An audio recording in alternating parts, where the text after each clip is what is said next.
okay? What are my practical tips for you and how to kind of be aware and dodge these artificial sweeteners that can actually have adverse effects that actually could be harmful to you?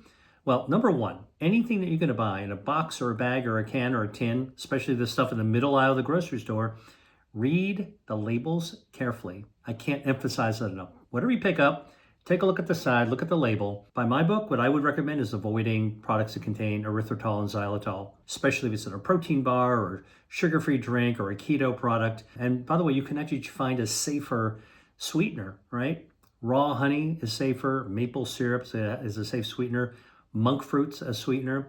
And stevia is also a natural sweetener, but you got to be careful about stevia because some types of stevia actually do have stevia in it, but they're also doctored up with some of these artificial sweeteners because stevia is kind of expensive. And by the way, even a small amount of regular table sugar is safer than some of these artificial alternatives, all right? If you want a sweet hit for your palate or your brain, you can get that sweet hit by eating a whole food.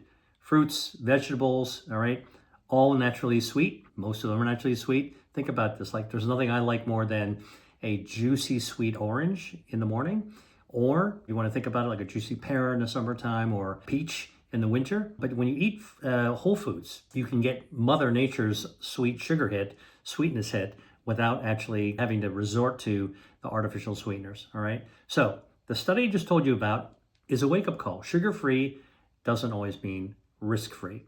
Now, if erythritol can affect your heart and your brain, what about your gut? There are other researchers that are taking a look at what's the effect of artificial sweeteners on gut health. We know that gut health, which is really basically the health of your healthy gut bacteria, your microbiome, the 39 trillion bacteria that live inside our gut, mostly in our colon. We know that the gut is connected to the brain, the immune system, your healing capacity, your stem cells. Lots of things our gut is actually connected to. And researchers from Brazil at the State University of Campinas in Brazil looked at how food additives and artificial sweeteners affect healthy gut bacteria. You may have seen me talk about some of the healthy gut bacteria, but I would just tell you to remind you, they have really, really long, complicated names. Don't worry about trying to memorize the names, but leave it to people like me that can pronounce them even.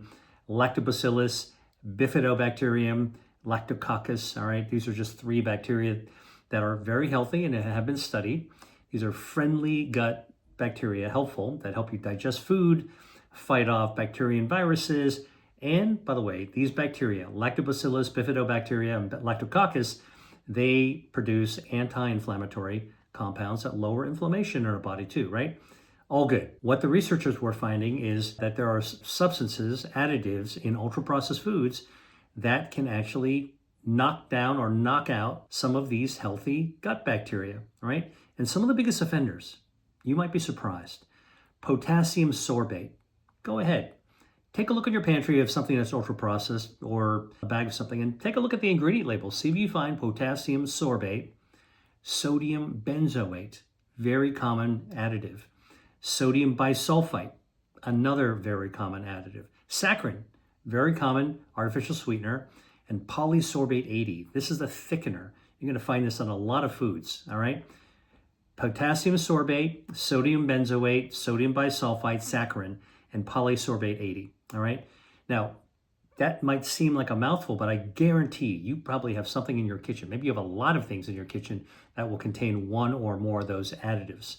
They didn't just reduce the population of good bacteria, Lactobacillus, bifidobacterium, bacterium, and lactococcus, but the ones that they didn't knock out, they actually impaired their function. They reduced the number, and then they crippled the ones that were left. Not good, right? And by the way, saccharin, artificial sweetener, and potassium sorbate, preservative, significantly reduce the production by your healthy gut bacteria of short-chain fatty acids. These are SCFAs, short S chain C fatty F acid. Hey, SCFA, we sometimes call them SCFAs for short. Acetate, propionate, butyrate. You've probably heard other people talk about this, but potassium sorbate and saccharin, very common in ultra-processed foods. They actually reduced the production of these healthy anti-inflammatory products that your normal gut bacteria actually makes. And by the way, these short-chain fatty acids not only lower inflammation, they support your gut lining strength. You don't want leaky gut. You need these short-chain fatty acids. And they support your immune health, right? These are the super soldiers in your body that protect you against invaders from the outside, bacteria and viruses. And inside your body, they protect you against invaders inside, like cancer. What about polysorbate 80? That's an emulsifier or a thickener, if you want to just have everyday speak. An emulsifier is just a thickener that's put in the foods, right? Found in ice cream, and salad dressings, a lot of baked goods. Guess what polysorbate 80 was linked to? Increased intestinal permeability. What does that mean in English? Increased gut leakiness. You don't want that, all right? Now, why is having a non-leaky gut important for your health? Because your gut actually is sealed off. So whatever goes through the gut, which is the food you eat, the digested matter that goes further down your gut, and ultimately is poop, you want everything to stay in that tube and not leak out. When the gut is leaky, guess what? All that stuff comes out into your body really bad. When the gut barrier is compromised, stuff leaks out, you get chronic inflammation. Not surprising when you want to tell you about all that stuff in your guts are leaking out. Weakened immunity, all right? So your immune system goes down. Now you're more vulnerable for a whole range of chronic diseases, including potentially cancer. Got to be careful about this. Like, this is what we're learning about how important our immune system is linked to our gut health, and that leaky gut, really not a good thing. So what are your practical tips? Number one, again, read the label. Check that ingredient label. Look for things that you might not want to add to your body that I've just told you about. Potassium sorbate, sodium bisulfite, sodium benzoate, saccharin, polysorbate 80. Actually, when you look for those things, you're going to find it's not that easy to avoid them because they're so common everywhere. And this is what sort of the wake-up call for us is, not just to say that we can avoid ultra-processed foods. It's really to avoid some of the ingredients that might be present in some of them. You might have some processed foods that are actually better than others because they don't have these elements. And by the way, what do these additives do? They make foods have a very, very long shelf life. If something looks like it can stick around for months or years, and you know that food shouldn't last that long, it probably has one of these kinds of additives in it, all right? And also these hard to pronounce ingredients. If you can't pronounce it, it's probably not that great for you, okay? Back to the sweeteners, right? So practical tip, how do you sweeten your food if you don't want to use saccharin or erythritol or xylitol, okay? Just look for foods that are naturally sweetened. Honey, maple syrup, stevia, monk fruit. Make sure it's pure stuff. Those are actually fine. And by the way, some of the juices that you can squeeze out of a fruit also have natural sweeteners as well. What you want to do is you want to protect your healthy gut bacteria at all times. Fiber-rich foods, eat foods with a lot of fiber, tree nuts, walnuts, pecans, macadamias, all right, broccoli, avocados, kiwi, all of these things are good source of dietary fiber. All right, lots of vegetables, fruits and vegetables, legumes, great source of dietary fiber and protein and micronutrients and minerals.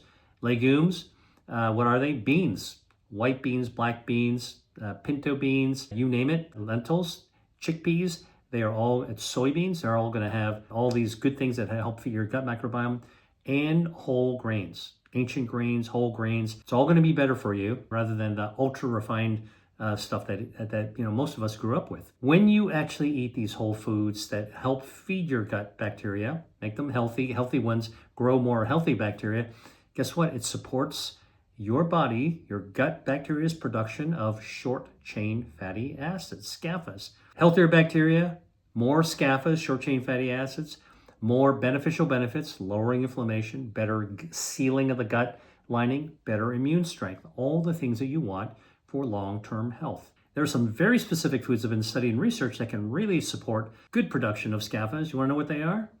Chicory root, garlic, onions. Those actually have been studied by researchers, and they're really good for producing short-chain fatty acids in your gut, right? Remember, your gut is a foundation to your health. The more you support your gut health, the better your overall body health is going to be as well. So far, we've looked at how artificial sweeteners and additives that are in ultra-processed foods can affect your heart, your brain, and your gut. I want to come back to the brain because not only do we want to avoid stroke, all right, but artificial sweeteners actually can have a different kind of effect on the brain. And I want to talk about that because the two artificial sweeteners I want to talk about, very, very common, can have an effect on your brain. One is called sucralose, also sometimes found as Splenda. That is an artificial sweetener that's about 600 times sweeter than normal table sugar. No wonder actually companies will use it. You don't have to use regular sugar, a little bit of that 600 times sweetener. And sucralose was approved by the FDA in 1999. That's more than 2 decades ago, 20 years ago. And since then, it's found its way into all kinds of foods that we encounter, right? Diet sodas, coffee syrups that are very sweet. Think about that drive-through and you want the seasonal something or other coffee that's sweetened, it's got some syrup in it, might have sucralose in it. Sugar-free ketchup, sugar-free barbecue sauce. Like in the quest to develop low-cal, sugar-free foods, the food manufacturers have actually been, taking these rather remarkably sweet artificial substitutes for sugar, throwing them in there, thinking that they're going to help us dodge more calories. But guess what? There are unanticipated, untoward side effects, collateral damage that now we begin tying to some of the chronic diseases that we want to dodge. By the way, what else has sucralose? Low-calorie salad dressings, protein powders, chewing gum, even some whole wheat breads and cereals and things you might want. Even that, make sure you look at the ingredient label. Now, sucralose does contain 0 calories, but guess what? Once you eat it, it gets into your bloodstream, it lingers around, it loves to hang out in body fat. And by the way, sucralose, after you eat it, has even been found in breast milk. Now think about that. Now you're feeding an infant, right? So there's a new study that shows that sucralose can actually affect your brain and your brain's control of appetite as well. Okay, so this is the research from the Keck School of Medicine at the University of Southern California. And what they did is they ran a study on 74 healthy adults, 37 women, 37 men. These were people that were in the first half of their lives, age 18 to 35, so young people. And they were assigned to have one of 3 groups. Had a drink sweetened with sucralose, which is what we're interested in. One had a drink that was sweetened with real sugar, and one had sucralose and carbs, right? So basically that was intended to say, like, if you're going to have food that has carbs in it, bowl of pasta, and a diet soda with sucralose, drink it together, what's going to happen? Because the carbs are actually from the food are going to gang up with sucralose, right? Which doesn't have a caloric effect. What's going to happen?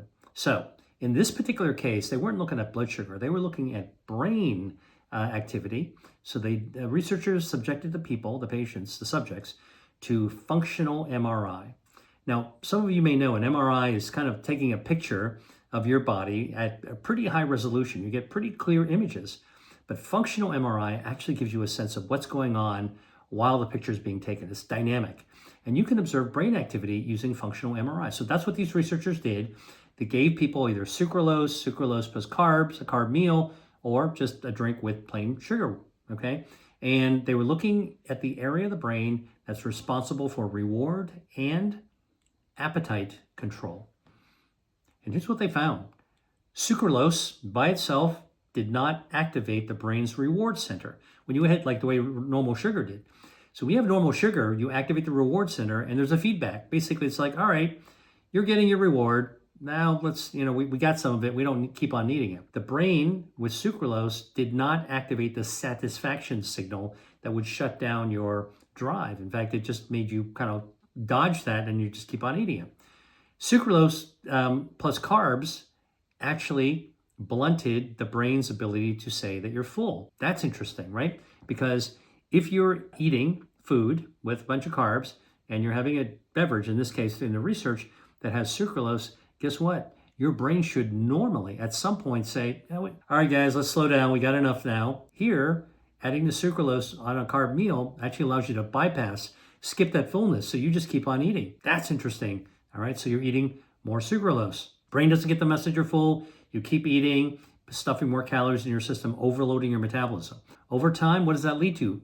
If you're somebody who drinks a lot of sugar-free diet sodas with sucralose and you eat a lot of high carbs, you're going to overeat. It makes you more likely to have weight gain, insulin resistance, and metabolic dysfunction. That's basically where your metabolism, the energy generating system of your body, gets derailed. Now your blood sugars rise, now you become pre-diabetic, now you gain body fat, blood pressure goes up, all kinds of badness can actually happen. So sucralose can affect the part of your brain that affects hunger, and then you can actually easily overeat. What about the gut microbiome? Guess what? Sucralose, like the other artificial sweeteners we talked about, erythritol, xylitol, okay? Sucralose also damages the gut microbiome and increases inflammation and puts stress on your healthy gut bacteria. So what is a healthy takeaway from this part of the video?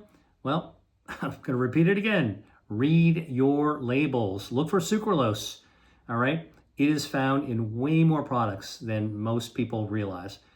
You can find it in salad dressings, in yogurt, in flavored waters, in gum, chewing gum I told you, baked goods, cereals, protein powders. Got to check out this stuff because especially protein powders, made by the supplement companies or fitness companies, they're all well-intentioned. They do have protein in it, but in order to make it palatable, they throw stuff in it like sucralose. So just check the ingredient label and you'll pick it up. Very, very important. That's it for now. I hope you found this helpful. I'm just going to bring to the surface things that we encounter every day that you need to know about. It's best to be able to make your own choices, so you don't want to be deprived of the choices, but when you see it, you want to know something about it, and that'll allow you to decide whether or not you want to put it in your body or not. If you found this helpful, hit the like button, subscribe if you're not already subscribed to me, and share this video with somebody who you think could use this kind of information today. I will see you in the next video. Dr. Lee out. Hey, if you like that video, then you're going to love this one. Check it out.